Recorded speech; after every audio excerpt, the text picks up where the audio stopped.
Bonjour à tous, j'espère que vous allez bien. On se retrouve pour le brief du jeudi, si je dis pas de bêtises, c'est ça, jeudi 18 mars 2021.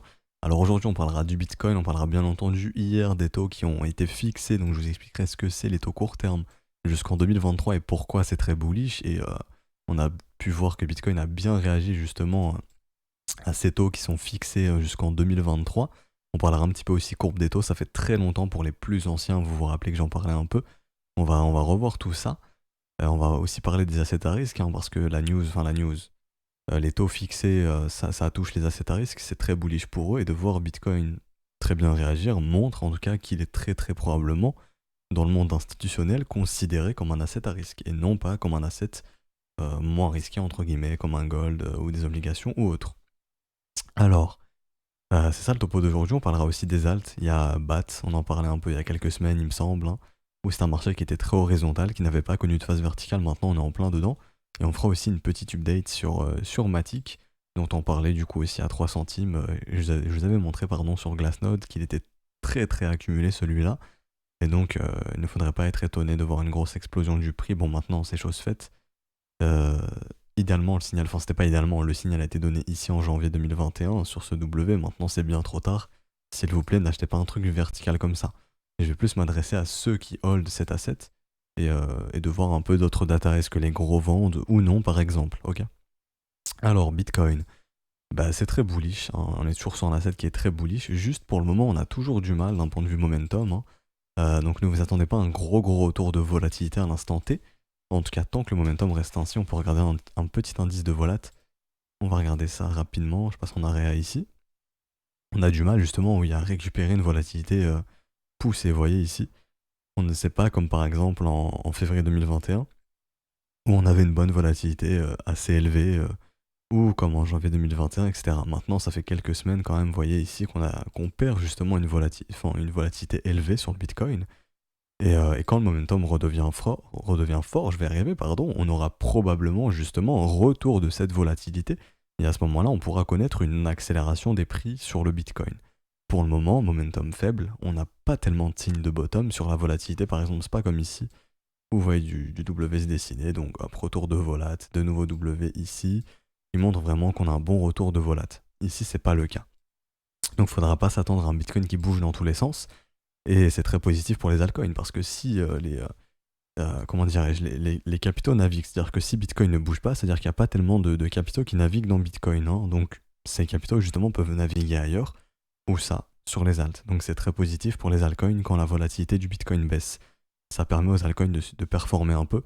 Et c'est ce qu'on voit de toute façon, hein, depuis février, ça commence à partir un peu dans tous les sens sur les alts parce que la volatilité du Bitcoin est assez faible, en tout cas qu'elle se réduit, et donc que les capitaux naviguent ailleurs. S'ils quittent le Bitcoin, c'est peut-être pour aller dans les alts ou en USDT, mais dans ce cas-là, on peut le voir ici, sur justement, quand on fait de l'analyse intermarket, de voir comment les capitaux naviguent, quand je me sers du spreads USDT, et ici, on pouvait voir ici qu'en gros, de mars, en tout cas du 10 mars jusqu'au 17 mars, on avait vraiment des capitaux qui quittaient l'USDT pour aller dans le Bitcoin. Et maintenant, c'est un peu le contraire. Les capitaux retournent un petit peu dans l'USDT. Donc bon, ça sera affaire à suivre. Mais pour l'instant, c'est assez bullish de voir des M se dessiner ici, ce qui montre que les capitaux quittent l'USDT pour aller dans le Bitcoin. Donc c'est positif quand même pour Bitcoin. Si les gens vendent leur USDT pour du Bitcoin, ça augmente la demande sur Bitcoin. Et de toute façon, on est dans un marché haussier, donc majoritairement, les gens vendront leur USDT pour du Bitcoin, tout simplement. En tout cas, actuellement, c'est le cas. Mais tout ça pour vous dire que Bitcoin est bullish, mais juste on a un momentum et une volatilité faible, hein. Donc Bitcoin ne bougera pas tellement lors des prochains jours, tant que ça restera ainsi, et quand ça s'inversera, donc quand on récupérera un momentum intéressant et une volatilité intéressante, on fera le topo justement. Je vous dirai, ok, là on est repassé dans une volate et dans un momentum intéressant, donc attendez-vous à une accélération des prix, mais pour le moment c'est pas le cas. Donc si vous avez vraiment les yeux fixés tous les jours sur Bitcoin, vous allez un peu vous emmerder. Peut-être aller regarder ailleurs, en tout cas sur les alts qui sont bien plus intéressantes, et on va en parler juste après. Alors, d'un point de vue technique, résolution haussière de notre zone de combat, c'est très bien. W qui s'instaure sur le premier arrêt, c'est très positif. Maintenant, on attend de voir si on est prêt à faire un nouveau sommet. Maintenant, on est en zone de rechargement de short. Les vendeurs vont tout faire pour défendre ici, hein, cette zone de rechargement de short pour essayer de maintenir en vie le précédent sommet qui a été instauré. Faudra voir un petit peu ce qui se passe ici. On va réduire l'unité de temps parce qu'il n'y a pas tellement d'informations ici en 4 heures. Juste le momentum commence à redevenir cool ici en 4 heures, mais c'est pas encore tellement ça. On aimerait voir une jolie structure se dessiner. En 1 heure, je vais checker ça rapidement. En 1 heure, ouais, le momentum est redevenu très cool ici, hein, quand ce W a pris forme. Donc pour l'instant, on peut se dire qu'on a un momentum très encourageant ici.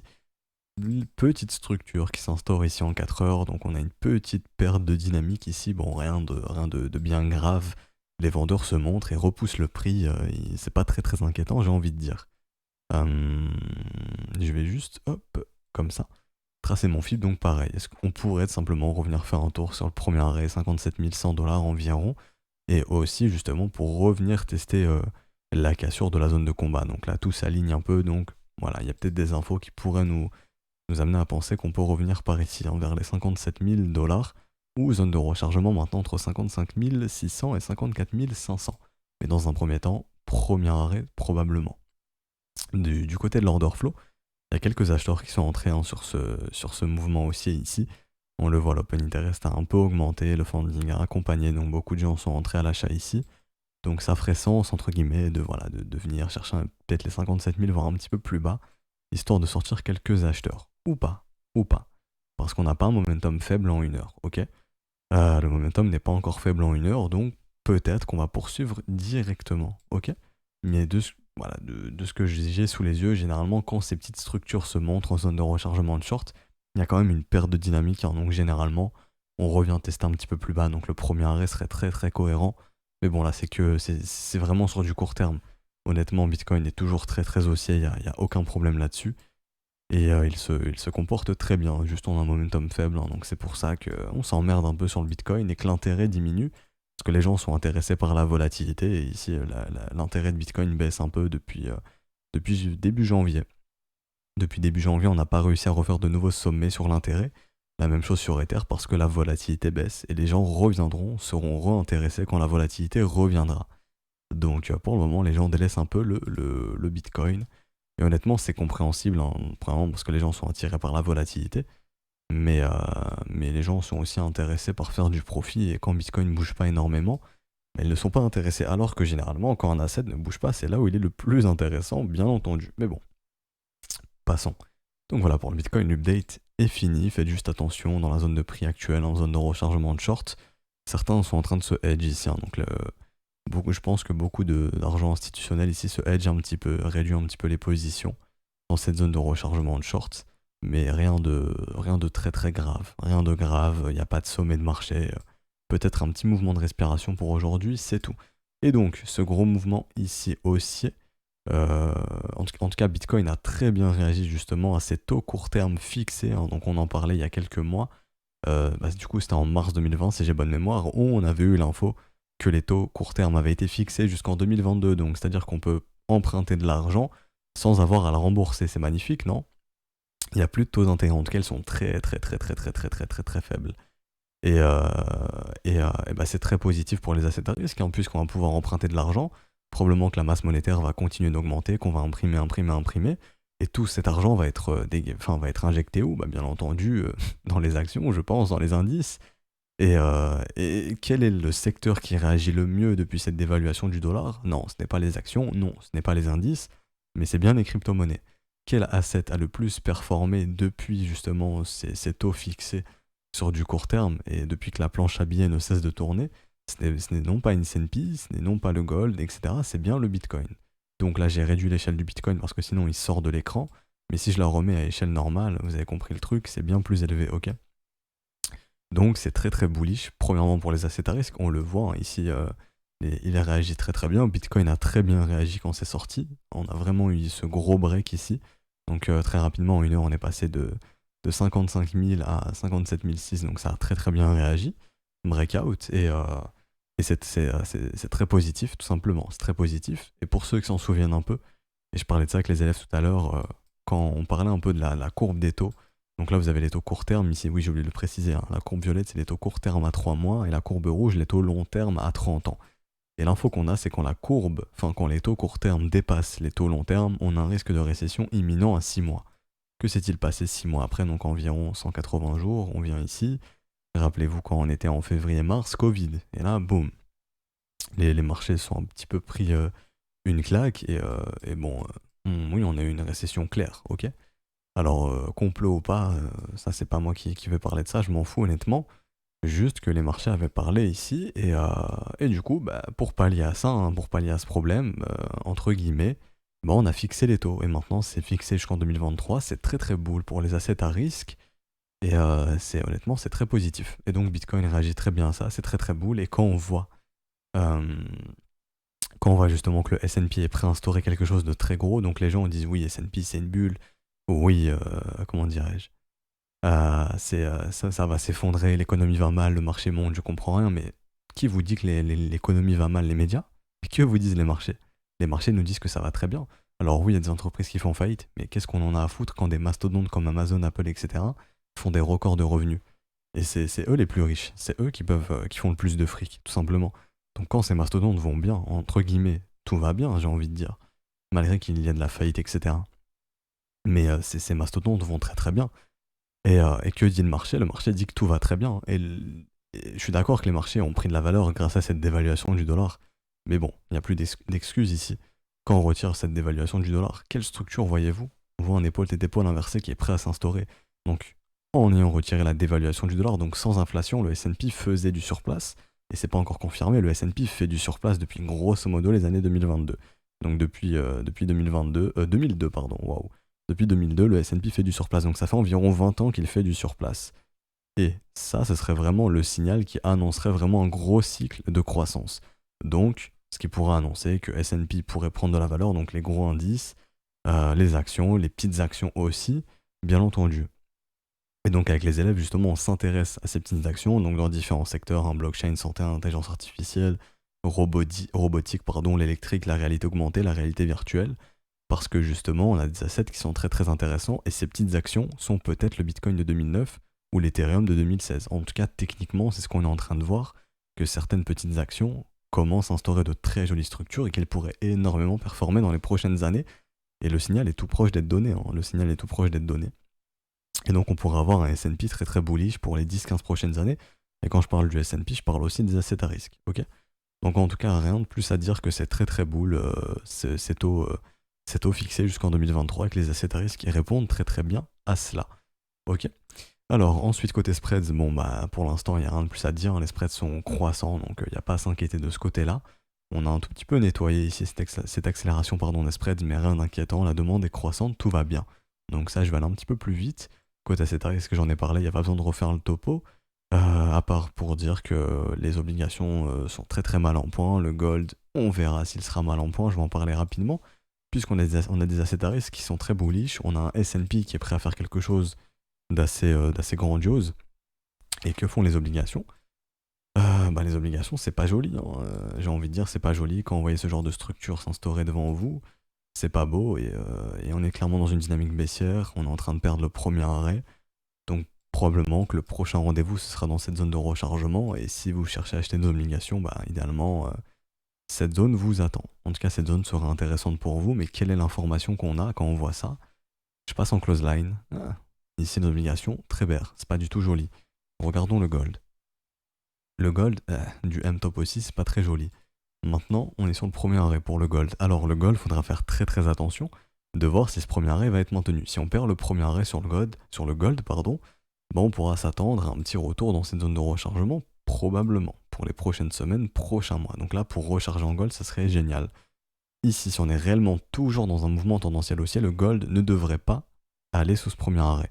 On devrait voir un combat, donc consolidation, et voir une structure se dessiner idéalement qui montre que les bulls ont gagné la résolution de ce premier arrêt. Et à ce moment-là, on pourrait se dire, ok, le gold est prêt à reprendre de la valeur. Mais tant qu'on n'aura pas vu ça, on ne pourra pas se dire que le gold se reprend. Parce que pour l'instant, le gold a repris une dynamique baissière en weekly, c'est pas très joli. Donc ça, honnêtement, c'est pas très encourageant. Il faudra vraiment, vraiment voir comment réagit le premier arrêt. Et tout ça pour vous dire qu'on a une dynamique baissière actuellement sur le gold, sur les obligations qui sont des risk-off. Et on voit les assets à risque. Hein. Je prends par exemple S&P. Bah, S&P est très bullish. S&P fait sommet sur sommet. Fin de ATH sur ATH, c'est très très bullish. Que fait Bitcoin? Sommet sur sommet. On prend de grosses actions hein, comme Apple, Amazon, etc. Bon, Apple ici ça retrace un petit peu, mais quand on regarde la charte, on peut pas se dire que Apple est bearish. Quand on regarde les gros mastodontes comme Amazon, etc. Ici, Amazon, pareil. Il y a une petite consolidation, et on attendra de voir la résolution, mais en gros, ici, pour moi, c'est une zone de combat maintenant. Donc, hop, boule ici. Si on casse ici, les Bulls ont gagné.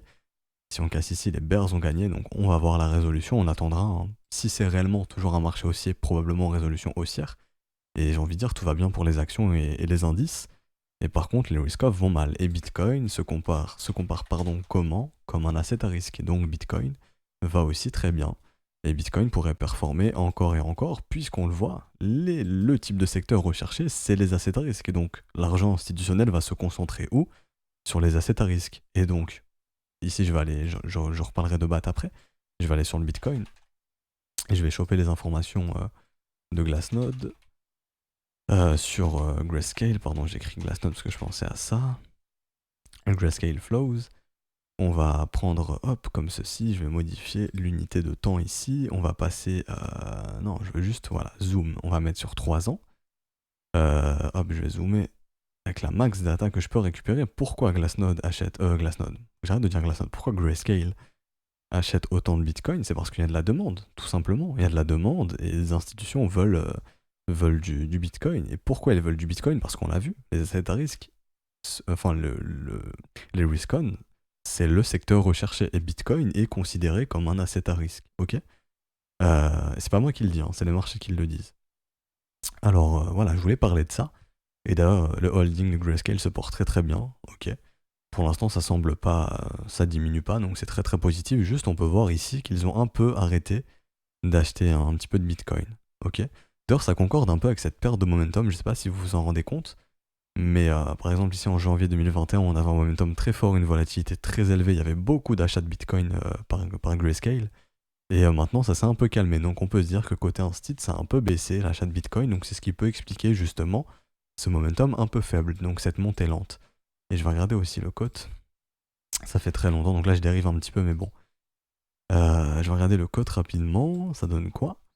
Ok, donc ok, ouais, on a un petit peu aussi vendu du côté du contrat futur ici. La smart money se hedge un petit peu, hein, c'est-à-dire que la smart money doit un petit peu vendre, je pense, un petit peu de Bitcoin, prendre un petit peu de profit. En tout cas, ça avait pas mal accumulé ici, hein. Donc c'est cohérent de prendre un petit peu de profit. Est-ce que techniquement il y a un sommet de marché? Non. Mais des informations qu'on a, c'est qu'on commence à avoir enfin, on est clairement dans une perte de momentum et que les instits arrêtent un petit peu d'acheter ici. Donc parfaite consolidation. Et ça me rappelle un peu 2017 où Bitcoin a un petit peu consolidé de février jusqu'à avril, voire mai, avant de repartir fortement. Donc c'est ce qui pourrait permettre justement aux alts de bien performer en attendant, et ensuite peut-être de récupérer de l'intérêt autour du Bitcoin, de revoir des instits rechargés en BTC, en tout cas racheter Bitcoin et repousser le prix. On suivra ça ensemble. Et quand on regarde l'intérêt, c'est exactement ce qu'il s'est passé en 2017, où ici on a eu une accélération de l'intérêt pour le Bitcoin, en grosso modo jusque début janvier 2017, ici pareil, jusque janvier 2021, début janvier 2021, vous voyez ici 3-9 janvier, accélération de l'intérêt, et ensuite petite consolidation, donc ici pareil, petite consolidation, W on repart, et l'intérêt est revenu en mai, donc on a eu une accélération du prix en mai, donc on pourrait s'attendre à la même chose, et donc en attendant, de voir des alts bien performer jusque mai par exemple, voire mi-mai et juin, ok? En pur respect aussi de saisonnalité. Donc l'histoire semble se répéter un petit peu, et en tout cas on a vu oui, ici que Grayscale s'est calmé sur l'achat de Bitcoin, donc les instits se sont un peu calmés, et pareil sur le contrat futur, ici on peut le voir ici hein, que la smart money ici se re-hedge, donc comment dirais-je, le, le nombre, comment vous expliquer ça simplement? Simplement voilà, ils réduisent un petit peu ce qu'ils ont en portefeuille, tout simplement, et comment vous expliquer ça facilement? Enfin, du hedge purement, quoi. On réduit un petit peu ce qu'on a en portefeuille. Un petit peu de prise de profit, tout simplement. Alors, pour Bitcoin, c'est fait. Au final, c'était une grosse update, mais bon, il fallait que je vous parle de tout ça, de vous faire la corrélation avec ce qui se passe ailleurs, hein, donc côté asset à risque, de vous parler des taux parce que c'est très très très très intéressant. Et voilà. Et donc, pour clôturer ce brief, on va parler de BAT, bien entendu. Ether, je vais en parler très rapidement, mais il se passe rien. Ici, pour le moment, Ethereum consolide toujours. Comme Bitcoin, on a un momentum qui est faible, donc on a du mal à faire un nouveau sommet, mais Ethereum est toujours bullish sur le long terme. Il n'y a pas de problème là-dessus. Quand Bitcoin reprendra un momentum fort, probablement que Ether en reprendra un aussi, et qu'on sera prêt à reprendre de la valeur. Mais pour le moment, Ether a un momentum qui est faible, donc on a du mal à retrouver une accélération des prix sur Ethereum, ok? Et donc, ici, je vais vous parler donc du coup de BAT, dont on parlait ici quand il était bien horizontal, c'était un état de marché qu'il fallait chercher à acheter. W weekly ici, énorme W ici, maintenant c'est un peu tard, le marché est vertical. Maintenant, est-ce qu'on a quelconque signe de sommet ici? Du tout, l'OBV est complètement croissant, le momentum est très fort, donc il n'y a aucun signe de sommet sur BAT. Ce marché va probablement performer pendant des semaines et des semaines, puisqu'il a quand même instauré une énorme structure, hein. Ici on parle d'une structure mensuelle, ce qui indique un retour de dynamique haussière pour probablement les prochaines semaines, prochains mois, voire pendant 2-3 trimestres, un an par exemple, ou un an et demi, 2 ans. Donc on est sur un asset qui devrait performer pendant une période assez longue quand même. Et donc 1,31$, ce n'est rien du tout encore. D'un point de vue capitalisation, je ne sais plus ça fait combien, j'ai pas envie de dire de bêtises. On va pas aller ici, on va aller ici. Alors, je vais cliquer, non, je vais pas ici, je vais pas aller ici parce que j'en ai besoin. On va aller sur CoinMarketCap comme ceci. On va rechercher du coup BAT et on va voir la capitalisation de celui-ci qui est de 1,972 milliard. Qu'est-ce qu'il peut venir chercher du 10, 15, 20 milliards totalement? Donc la capitalisation pardon, est encore assez faible pour BAT. Enfin en tout cas, de ce qu'on a sous les yeux, on a une capitalisation bien plus élevée, donc celle de BAT à mon humble avis est encore assez faible. Voilà, donc BAT encore gros potentiel. Quand on regarde un petit peu justement sur Glassnode, du coup, je vais me casser de Bitcoin ici, je vais aller sur BAT. Et d'ailleurs, le lien de Glassnode est en description, enfin en commentaire, pardon, si vous êtes intéressé via Glassnode, c'est en commentaire et on va regarder un peu. Est-ce que les plus riches vendent? Et ici, je vais augmenter l'unité de temps, sinon vous allez avoir l'impression que oui, alors que c'est non. Donc je vais passer ici sur du 2 ans, 3 ans, alors il y a plus d'historique, 3 ans du coup. Ok. Donc on peut voir ici vraiment, premièrement ici, sur cette phase horizontale, ça a un peu accumulé, on était passé de 85%, 90%. Donc je répète pour ceux qui ne connaissent pas, enfin j'explique. Ici, l'information que donne Glassnode, c'est les 1% des plus riches ont combien en pourcentage des tokens au total. Par exemple, ici, les 1% des plus riches détiennent 90% des tokens. Donc c'est simple, 90% des BAT appartiennent aux 1% des plus riches, ok? Et bien entendu, on pourrait me dire oui, mais il y a les exchanges, etc. Non. Ici, Glassnode, je vais y arriver, pardon, retire bien les exchanges. Ok, les exchanges n'en font pas partie des smart contracts adresses, etc., etc. C'est vraiment en gros des whales, des baleines pures. Ok. Donc ici, est-ce que les baleines vendent sur BAT du tout? Est-ce qu'elles ont accumulé sur ce marché horizontal? Clairement. Donc pour le moment, est-ce que les baleines vendent du tout? Donc est-ce que BAT a encore de l'avenir? Probablement oui, c'est qu'elles cherchent à vendre plus cher, donc elles veulent attirer une demande plus élevée, ce qui pourra permettre de pousser les prix encore plus facilement. Et donc je vais switcher sur Matic, on va aller voir le petit Matic. Alors ouais, mon onglet il est ici. Matic, est-ce qu'on a quelconque signe de sommet ici pour le moment? Du tout. Bon, le momentum ne peut pas s'afficher ici en monthly, c'est normal, je vais aller en weekly. Momentum toujours très fort en weekly. OBV complètement croissant, donc tout va bien ici. Volume acheteur toujours bien présent, il n'y a aucun problème. En daily, on peut diminuer l'unité de temps, est-ce qu'on a une perte de momentum? Pour le moment, aucun signe de divergence, c'est très positif. Donc il n'y a pas à s'inquiéter sur Matic. Est-ce que c'est le moment d'acheter? Bien entendu, non. Alors, le signal a été donné ici à 3 centimes, on en parlait en janvier dans les briefs. Maintenant, c'est trop tard. On avait vu aussi, je vous avais montré qu'on était dans une grosse accumulation sur Matic. Sur ce marché horizontal, ça n'avait pas vendu, ça avait accumulé, hein. Les plus gros étaient passés de 81% des tokens détenus, maintenant à 93%. Est-ce qu'ils sont en train de vendre? Du tout. On est légèrement passé de 94 à 89, c'est cohérent. La 7 a quand même fait fois je ne sais pas combien ici. Je vais calculer, mais ici on est sur du... depuis la phase horizontale, on est sur du 2500%, donc du x26. Donc oui, il y a des whales qui prennent un petit peu de profit, mais pour l'instant, elles n'ont même pas encore déchargé. C'est-à-dire que ces grosses baleines n'ont même pas encore vendu, pris massivement profit. Donc pour l'instant, elles rachètent même, ici on le voit, hein, elles rachètent même les dips. Donc elles continuent même, entre guillemets, de racheter un petit peu ce qui tombe pour continuer d'accumuler un peu, pour pousser le marché plus haut. Donc c'est très positif. Et est-ce qu'ici on a un quelconque signe de top d'après ces informations? Du tout. Mais je le répète, est-ce qu'il faut acheter? Non. Ici je m'adresse aux holders, aux investisseurs qui justement avaient acheté ce W Weekly quand on en parlait, et quand je vous avais partagé ces informations justement de Matic, et l'offre a bien été aspirée justement, les plus gros détiennent une énorme quantité des tokens. Et donc ils pourront pousser le prix très haut. Maintenant on est bien dans cette phase ici. Et est-ce que c'est le moment de vendre, prendre du profit totalement? Vous pouvez prendre du profit, mais clôturer définitivement la position? Non. Déjà, dites-vous que d'un point de vue saisonnalité, on ne devrait pas avoir de sommet se dessiner ou d'une grosse consolidation se dessiner au maximum, jusque mai-juin, ok? Donc jusque mai-juin, cet asset devrait performer, on ne devrait pas avoir de sommet ou de grosse consolidation. Voilà. Donc c'est tout ce que je voulais dire aujourd'hui. J'espère que ça vous aura plu, donc gros brief, mais bon, obligé, hein, les taux c'est très très important. Je suis obligé de vous parler de tout ça et de faire le gros point là-dessus. Du coup, on se retrouvera nous demain pour clôturer cette semaine. On verra un petit peu comment Bitcoin aura réagi ou non à cette sortie de zone de combat. Je vous souhaite une bonne journée. Ah, j'ai oublié, si jamais vous êtes intéressé par l'école, tout est expliqué dans le Discord, hein, donc le lien est en description, même la vidéo de présentation de l'école. Tout est expliqué aussi dans le salon bienvenue du Discord, hein. Si vous souhaitez rejoindre via les modalités crypto, et je vous recommande à ce stade du mois de rejoindre via crypto, passer via l'USDT TRC20, c'est le réseau où il y a le moins de frais.